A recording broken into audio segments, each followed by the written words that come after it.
نحمده ونستعينه ونستغفره ونؤمن به ونتوكل عليه ونعوذ بالله من شرور أنفسنا ومن سيئات أعمالنا من يهده الله فلا مضل له ومن يضلله فلا هادي له ونشهد أن لا إله إلا الله وحده لا شريك له ونشهد أن سيدنا ونبينا ومولانا محمدا عبده ورسوله أرسله بالحق بشيرا ونذيرا وداعيا إلى الله بإذنه وسراجا منيرا صلى الله تعالى عليه وعلى آله وأصحابه وسلم تسليما كثيرا أما بعد فأعوذ بالله من الشيطان الرجيم بسم الله الرحمن الرحيم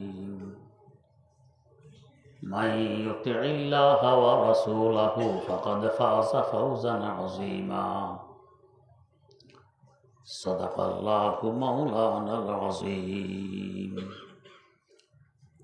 اللهم صل على سيدنا محمد وعلى آل سيدنا محمد كما صليت على سيدنا إبراهيم وعلى آل سيدنا إبراهيم إنك حميد مجيد اللهم بارك على سيدنا محمد وعلى آل سيدنا محمد كما باركت على سيدنا إبراهيم وعلى آل سيدنا إبراهيم إنك حميد مجيد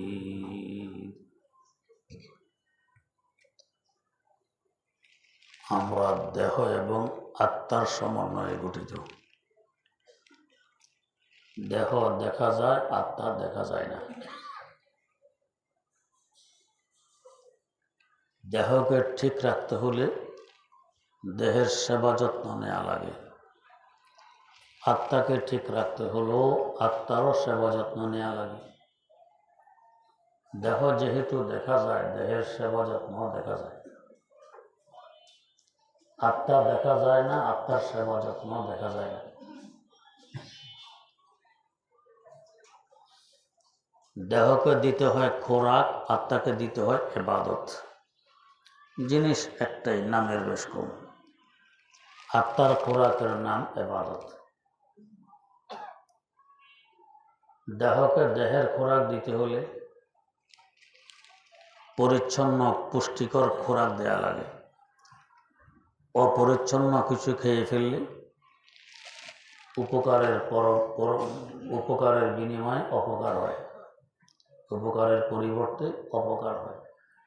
ময়লাযুক্ত খানা খেয়ে নিল, পেট নষ্ট হবে, ক্ষতি হবে। আত্মাও এরকম।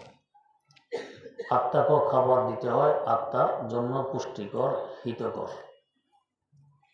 ময়লাযুক্ত খাবার দিলে আত্মা আরো নষ্ট হয়। আত্মার জন্য পরিষ্কার হিতকর খাবার হলো সুন্নত তরিকা অনুযায়ী ইবাদত করা, বড় পুষ্টিকর। আর অপরিষ্কার ইবাদত মানে শিরক বেদাত মিক্সড করে ইবাদত করা, এতে আত্মার ক্ষতি হয়, লাভ হয় না। হযরত ইসমাইল শহীদ রহমতুল্লাহ আলাইহি, তার একজন সাথী হযরত আব্দুল হাই রহমতুল্লাহ আলাইহি, উভয়জন সিরাজুল হিন্দ শাহ আব্দুল আজিজ মুহাদ্দিস দেহলভী রহমতুল্লাহ আলাইহির ছাত্র। শাহ ইসমাইল শহীদ রহমতুল্লাহ আলাইহি ওনার ভাতিজা, ছোট ভাইয়ের ছেলে। শাহ আব্দুল গনি রহমতুল্লাহ আলাইহির ছেলে। বাপ যেমন হয় বেটাও প্রায় তেমন হয়। শাহ আব্দুল গনি রহমতুল্লাহ আলাই তার ভাইদের মধ্যে ছোট, কিন্তু এন্তেকাল হয়ে গেছে আগে। আর ভাইদের মধ্যে বড় শাহ আব্দুল আজিজ মুহাদ্দিস দেহলভী রহমতুল্লাহ আলাই। ওনাকে দফন করে এসে শাহ আব্দুল আজিজ সাহেব বলতেছেন, हमने हमारे छोटे भाई को नहीं पहचाना। আমরা আমাদের ছোট ভাইকে চিনতে পারিনি। আজ দেখতেছি তার দাফনের পরে তার ইজ্জতের খাতিরে দিল্লির চতুর্দিকে 14 মাইল পর্যন্ত কবরের আযাব বন্ধ হয়ে গেছে।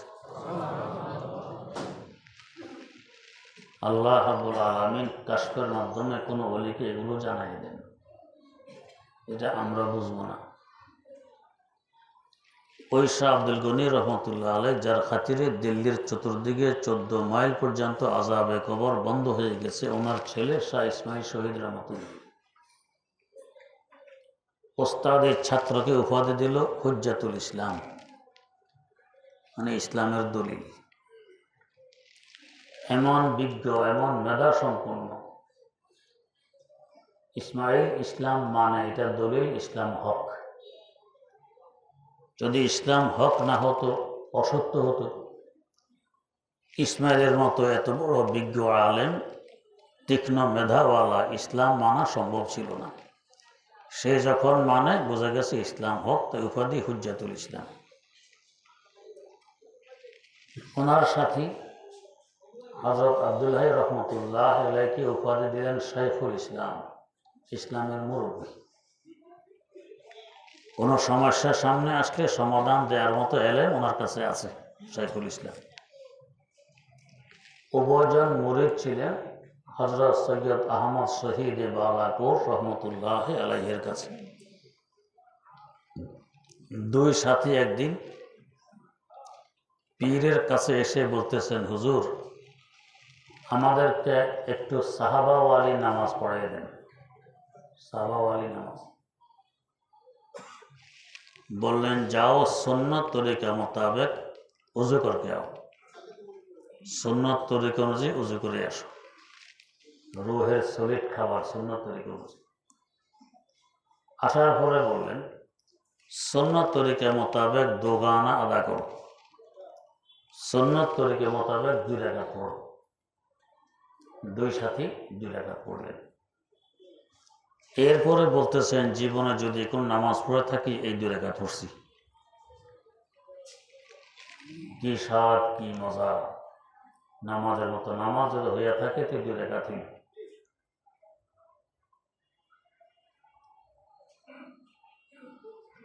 কলিকাতায় এক ব্যক্তি খুব সুন্দর নামাজ পড়ে, লোকেরা বলা বলি করে অমুক লোকের নামাজ বড় সুন্দর। মানুষ দূর দরাজ থেকে সফর করে তাকে দেখতে আসতো, লোকটির নামাজ সুন্দর। একবার হাকিমুল উম্মত মুজাদ্দিদুল মিল্লাত হযরত শাহ আশরাফ আলী থানভী রহমতুল্লাহ আলাইহি কোনো কাজে কলিকাতা আসেন। তারা কৌতূহল হলো, আমিও লোকটিকে গিয়ে দেখে আসি, সুন্দর নামাজ পড়ে। লোকটির নামাজ পড়তো কলিকাতা আলিয়া মাদ্রাসার মসজিদে। হযরত আলিয়া মাদ্রাসার মসজিদে আসলেন। হযরতকে দেখে ইমাম সাহেব সাহস পাচ্ছিলেন না যে নামাজ পড়াবেন। বাধ্য হয়ে হযরতকেই পড়াতে হইল। 2 রাকাত নামাজ পড়াই দিলেন।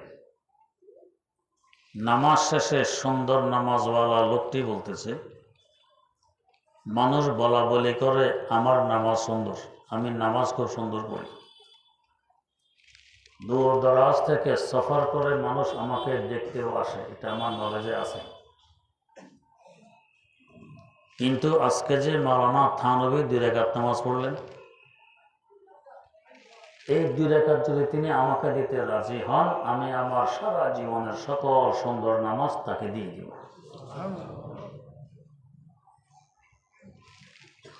এই 2 রাকাতের এত দাম কেন? ওনাকে জিজ্ঞাসা করা হলো, তো মোকাম্মাল আজ কামালে কি সিতি, তো মোজাম্মাল আজ জামালে কি সিতি, তো মোজাম্মাল আজ জামালে কি স্মৃতি। আশরাফ আলী, দাওরাই হাদিস তুমি পড়েছ, আমরাও পড়েছি। যে সমস্ত কিতাবাদি তুমি পড়েছ, আমরাও পড়েছি। তোমার দ্বারা এত কাজ হচ্ছে হেদায়েতের, আমাদের দ্বারা হচ্ছে না, ব্যবধান কোথায়? জবাব দিলেন কি? মোকাম্মল আজ কামালে হাজিয়াম, মোজাম্মাল আজ জামালে হাজিয়াম, মোজাম্মাল আজ জামালে হাজিয়াম। ও প্রশ্নকারী, এগুলো আশরাফ আলীর কৃতিত্ব নয়। আশরাফ আলীর শাইখ মুর্শিদ সৈয়দুত তায়েফা হযরত হাজী আমদাদুল্লাহ মুহাজির মক্কি রহমতুল্লাহ আলাইহির জুতার দুলির বরকত। ওনার জুতা সোজা করা কিছুদিন ভাগ্যে জুটেছিল, এই বরকতে কাজগুলো হয় না, হইতো না। কি বরকত জুতার দুলি? হযরত হাজী আমদাদুল্লাহ মুহাজির মক্কি রহমতুল্লাহ আলাইহির সবচেয়ে বড় গুরুত্বপূর্ণ খেয়াল হলো সুন্নত তরিকা মোতাবেক আমল করা লাগবে। যখন জানবো এটা সুন্নত ছাড়বো না, যখন জানবো এটা বেদাত, এটা করবো না। এটা ছিল ওনার মূল বিষয়, সুন্নত। যেহেতু খাবার সলিড, সুন্নত মোতাবেক, নির্ভেজাল। রোগ কিরকম, আত্মা কিরকম তরুতাজা হবে সলিড খাবারে, এনার্জি কেমন সৃষ্টি হবে, সুন্নত তরিকা মোতাবেক আমল করলে আত্মা মজবুত হয়, শক্তিশালী হয়। আর বেদাত করলে এটা দুর্বল হয়, এটা ময়লা আবর্জনা যুক্ত খাবার, ময়লাওয়ালা খাবার পেটে দিলে আরো ক্ষতি হয়, পেট নষ্ট হয়, এতে করে আছে শক্তি শেষ হয়ে যায়। বেদাতে আত্মার শক্তি নষ্ট করে, সুন্নতে আত্মার শক্তির যোগান দেয়। সুন্নত মোতাবেক আমল করা, যে কোনো কাজ সামনে আসবে সুন্নত। এভাবে করতে করতে এক সময় আত্মার শক্তি এই পরিমাণ বাড়বে, দৈহিক শক্তি তার সামনে মাগলুব, দুর্বল হয়ে পড়বে। আর উল্টাটা করলে দৈহিক শক্তি গালেব হয়, বেড়ে যায়, আত্মা দুর্বল হয়, তখন ইবাদতে মন বসে না। কেউ যদি দুর্বল থাকে, দৈহিক শক্তি নেই, কাজে মন বসে, তার সারাদিন শুয়ে থাকি, কাজকর্ম না করি, কথাবার্তা না বলি, সারাদিন শুয়ে থাকি, এটাই চায়। কেন? দুর্বল। তো শিরিক বেদাত ইত্যাদি বা আমল না করার কারণে দৈহিক খাবার, আত্মার খাবার দিলাম না, এটা দুর্বল হয়ে পড়ে। দেহকে ময়লাযুক্ত খাবার দিতে দিতে এক সময় দেহ দুর্বল হয়ে পড়বে, দেহ দ্বারা কাজ নেওয়া যাবে না। আত্মাও তেমন। আত্মার শক্তি যদি দেহের শক্তি থেকেও বেড়ে যায়, দেহ হয় আত্মার তাবের আনুগত্যশীল। আত্মা যা বলবে দেহ স্বাচ্ছন্দ্য এটা করে নিবে, একটু অলসতা আসবে না। আপনার যদি কারোর সাথে মহব্বতের সম্পর্ক গড়ে ওঠে, কোনো কাজ দিলে এই কাজ করতে মোটেও কষ্ট লাগবে না। মহব্বতের সম্পর্ক না থাকলে সহজ কাজও কষ্ট মনে হয়। তো আত্মা যদি সবল হয়, সুন্নত মোতাবেক আমল করার বরকতে আত্মার দেহকে যে কোনো কাজে লাগাবে, দেহ এই কাজ সহজে করে ফেলবে, দেহের কাছে ভালো লাগবে।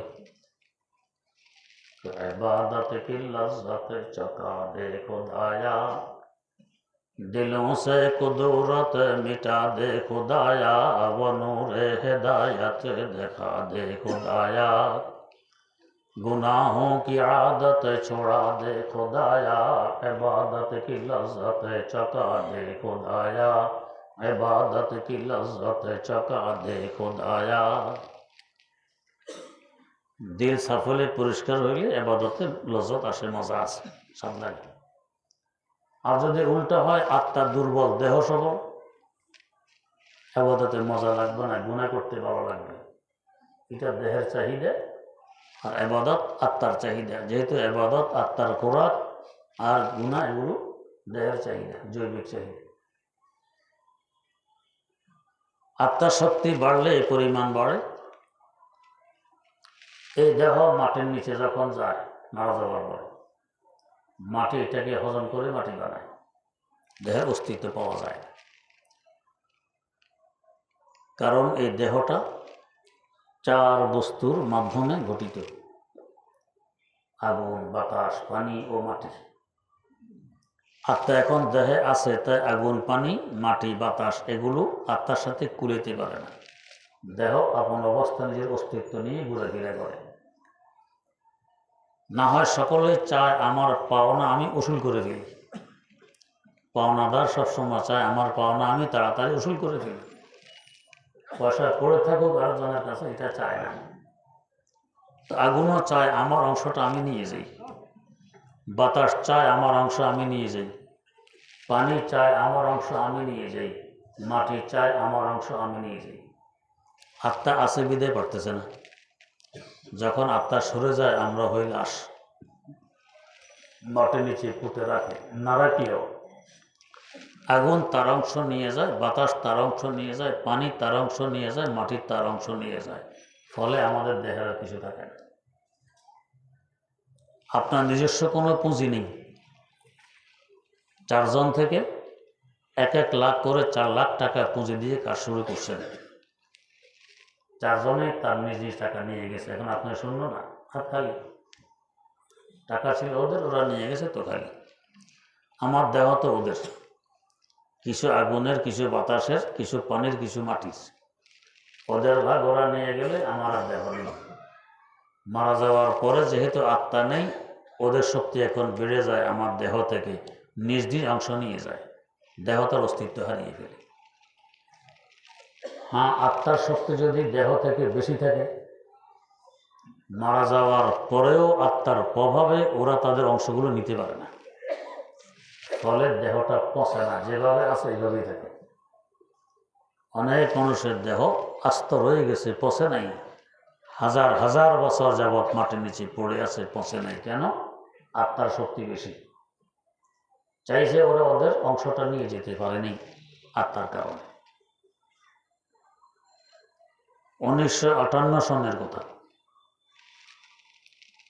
2 জন সাহাবী স্বপ্নে দেখাচ্ছেন আমাদের লাশগুলো তুলে নিয়ে পুনরায় অন্যত্র দফন করা হোক। এই 2 জন সাহাবী জঙ্গে জামালের শহীদ। আজ থেকে প্রায় 1450 বছর আগের ঘটনা। জঙ্গে জামাল সংগঠিত হয়েছে ইরাকে। 1450 বছর পর স্বপ্নে দেখাচ্ছেন আমাদের লাশগুলো তুলে নিয়ে অন্যত্র পুনরায় দাফন করা হোক। এতদিন যাবৎ লাশ কি থাকে? থাকলে তো অন্যত্র নেওয়ার প্রশ্ন। মুফতিদের কাছে ব্যাখ্যা জানতে চাইলে তারা বললেন, কবরের চতুর্দিকে একটু খনন করে দেখা যাক কি সমস্যা। খনন করার পর দেখা গেল ফোরাত নদী থেকে ক্যানাল জারি হয়েছে মাটির নিচ দিয়ে।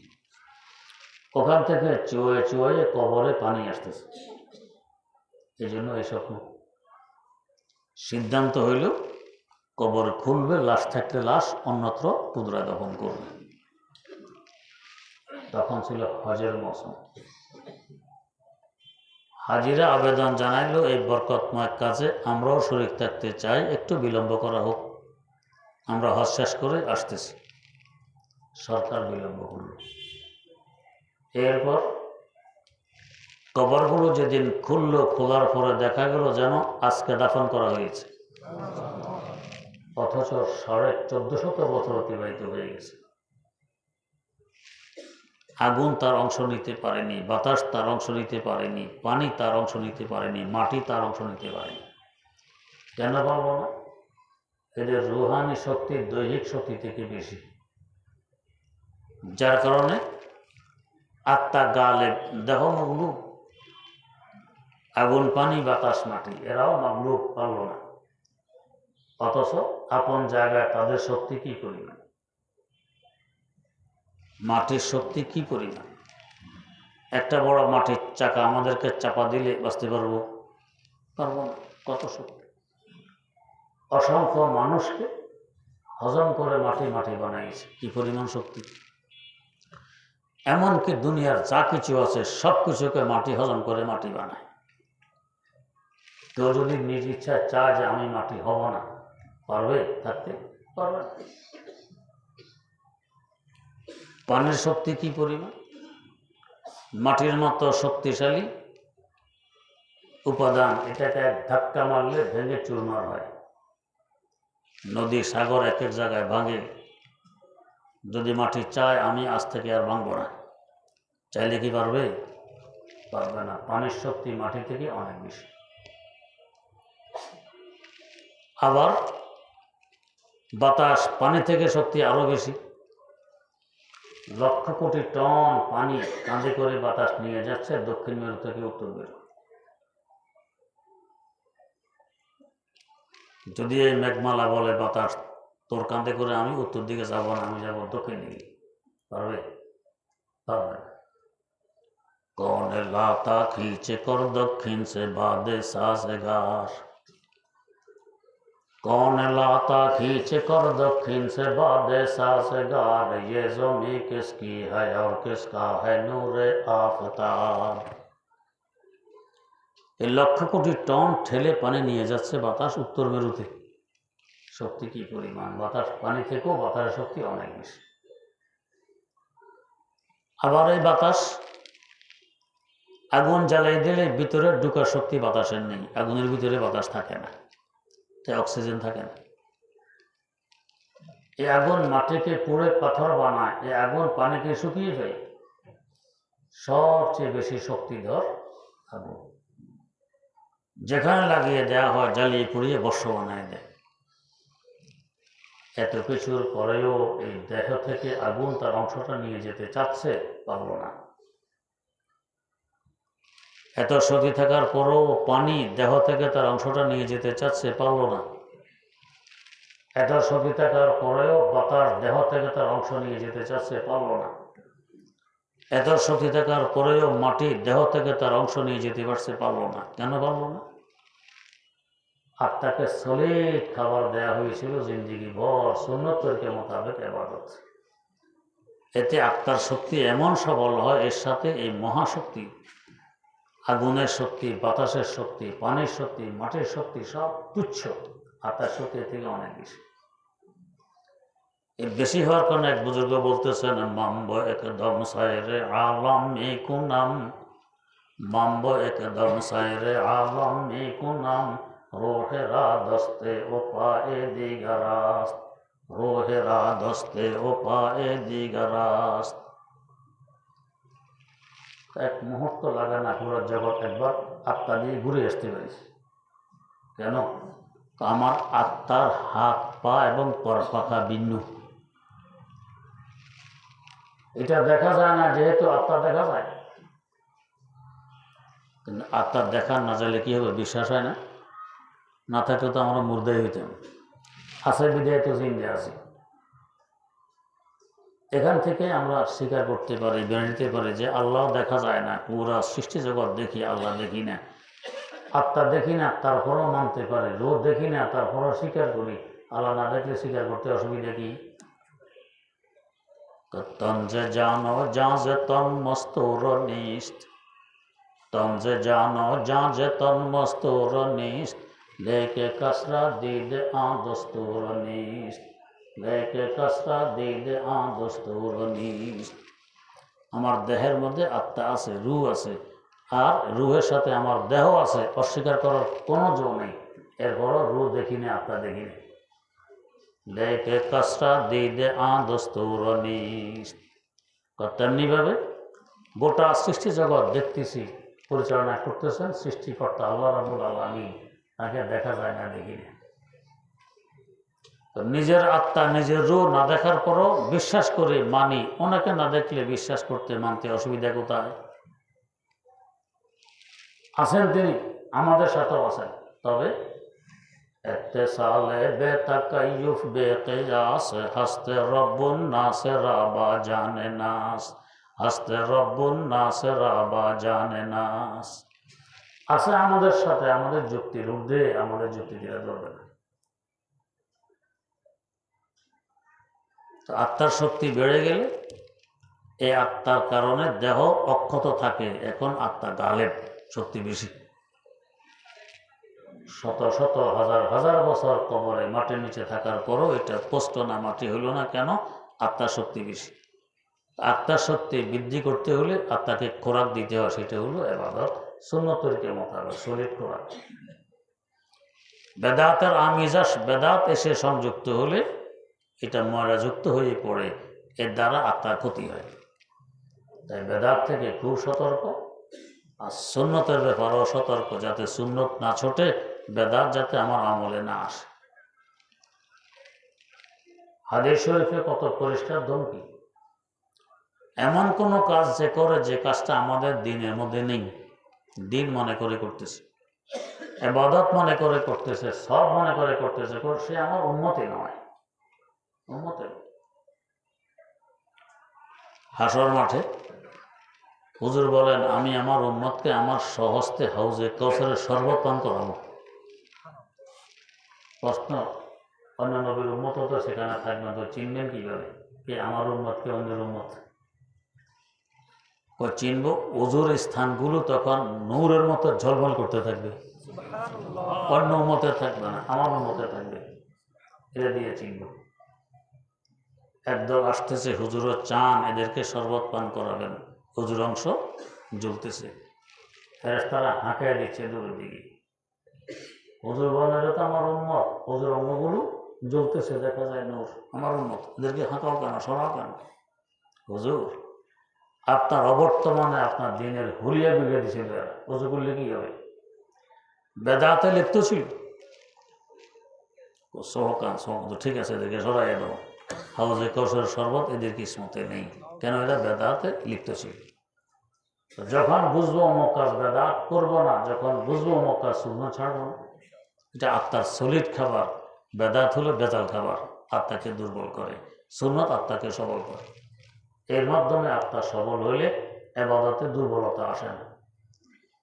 আমার ওস্তাদ হযরত হাফিজি হুজুর রহমতুল্লাহ আলাইহি, যখন ওনার কাছে পড়তাম, 100 বছরের কাছাকাছি বয়স, মাঝে মাঝে বসা থেকে দুজনে দুই বাহু ধরে তারপরে টেনে দাঁড় করা দিয়ে এত দূর। কিন্তু নামাজ যখন শুরু করতেন, নামাজের তো আর শেষ নেই, ঘুরতেছেন তো ঘুরতেছেন, এখন রুকু থেকে সেজদা যান, সেজদা থেকে উপরে ওঠেন, এখন আর দৌড়াদৌড়ি নেই। কেন?